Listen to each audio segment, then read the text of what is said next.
Right, so here is our feedback video for the week commencing the 8th of February. So in this video, I have done two things. I have gone over equivalent fractions from last week. So a little bit of a revision session or a refresh if you were finding it a little bit tricky or if you were nearly there. The only thing is I did make a video and I tried to put it in with this video, but it just wouldn't let me. I don't know why, it just didn't like it. So you might have to click out of this video and go on to the other video to look at the equivalent fractions examples if you want to watch that, okay? And then you can come back onto this video or just stick with me for now to have a look at the English work that you all sent me. And I've got lots of amazing examples that you have sent, and also just some little misconceptions and errors that I picked up on. So the equivalent fractions that you were looking at, it's always easier to visualize them using bar models. So if we took two identical models like I have on the screen in front of you, one is split into halves and one is split into sixths, but you can see that 1/2 is exactly the same as 3/6. So equivalent fractions are always exactly the same size, they're just written a little bit differently.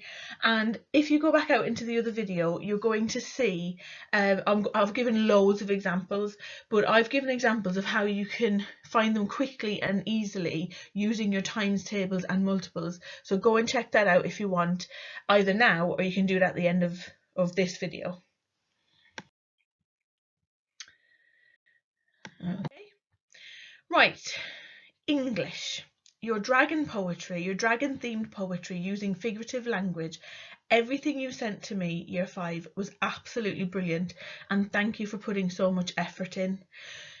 Just a few little things that I spotted while I was looking and marking your work. This word design, okay, D-E-S-I-G-N. It is a bit weird because we can't hear the G in it. But I saw it spelled design with IGH in the middle quite a lot, and I understand why, because IGH gives us the I sound like a knight. So just be careful with the word design, it doesn't have a H in it. Okay. The other thing as well, just a little bit of grammar and sort of punctuation. When you're talking about its tail, its eyes, its back, you don't need an apostrophe. It's just ITS, okay? And that is a common misconception. Even some grown-ups still do that sometimes. Or if you're talking about like a book and you would say its front cover, or the cat's tail, its tail, you don't need the apostrophe. So just something to watch out for as well. I saw it a few times, so there you go. And the last thing, we always use a capital I, even if it's in the middle of a sentence. You use a capital I all the time when you're talking about yourself, okay? So for this example, for its eyes, I would use whatever you want to use. You would never, ever, ever, ever put a lowercase I, ever, okay? It's always a capital I. It's just the rules of punctuation. And finally, somewhere where you do need apostrophes are in contractions. Now, contractions are when you take two words and you squash them together to make a shorter word. Okay, contractions we use in informal language. We use them all the time when we're talking. So some examples on here: I am becomes I'm, I apostrophe M. I will becomes I'll. I would becomes I'd. Does not become doesn't, and would not becomes wouldn't. We put the apostrophes in for the letters that we are leaving out or we are omitting. These ones with the T, I see it quite a lot that people put the apostrophe there between the does and the would, but that's not correct. You put it before the T. Okay, so just be careful about that. Make sure you're putting it before the T. Here are some more, just more examples if you want to pause the video and have a little look. Now, this is what I really wanted to show you. First of all, you know from the last video, if your work isn't on the screen, it doesn't mean I didn't like it. It doesn't mean it wasn't good. It just means I either ran out of time because I don't want the video to be too long, or I made the video before I got your work in my inbox. Trust me, all of your work was fabulous, and I really, really mean that. It was amazing. I smiled all week reading it. So I'm going to show you a few examples. I'm not going to read all of the poems, so you might want to pause and read some of your friends' work if you want. But let's just have a look, because I've seen personification, I've seen alliteration, I've seen onomatopoeia, I've seen figurative language, I have seen vivid description, I have seen vocab changes. I've seen it all. It's amazing. Totally year 5 level work, even year 6 level. So let's have a look at this one. So this one was the portrait of a dragon, but I want you to have a look at this verse here, okay? It says, "For his petrifying eyes that turn people to stone, I'd use clouds on a stormy night. His claws I would paint with obsidian and scales with burning sapphire armor." I mean, look at that. That's amazing. This one on the left is about a tornado dragon. Okay, so let's have a look at the first verse. "In the windy days, it hovers over houses and lakes, sucking up a trail of unused things. Over its wings, travel in the sky, pushing wind in your eye." So we have alliteration, hovers over houses. Okay, so you can read the rest of it yourself if you want to pause it. This one here on the right hand side has lots of similes in it, which is really, really good. His head is as big as a mansion and blue like the most beautiful ocean.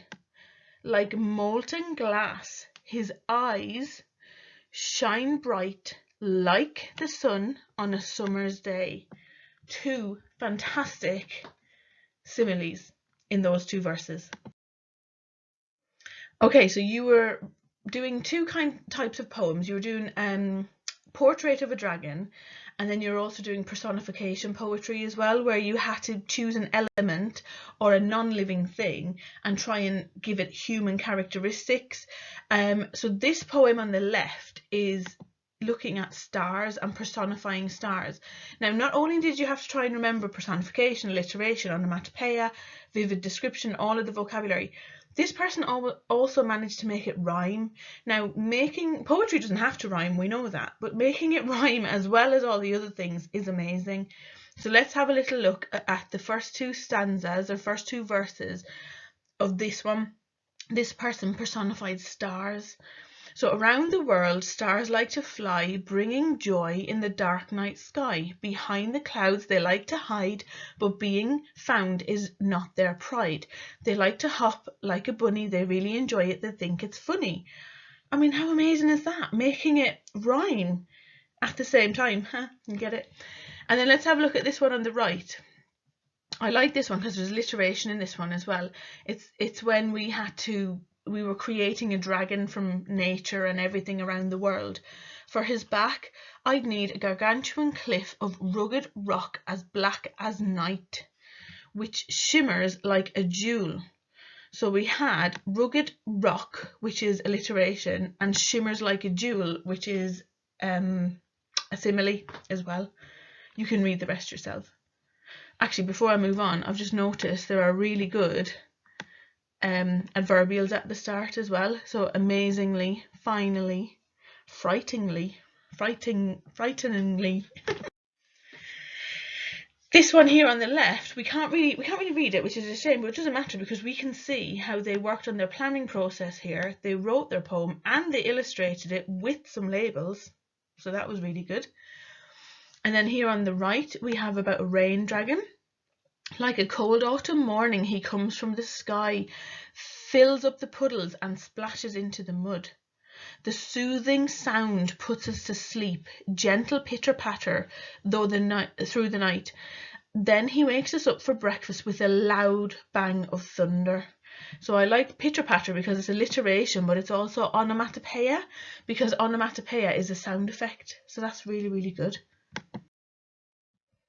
Here we have the dreaded dragon. I'd make his eyes as black as the darkest paint.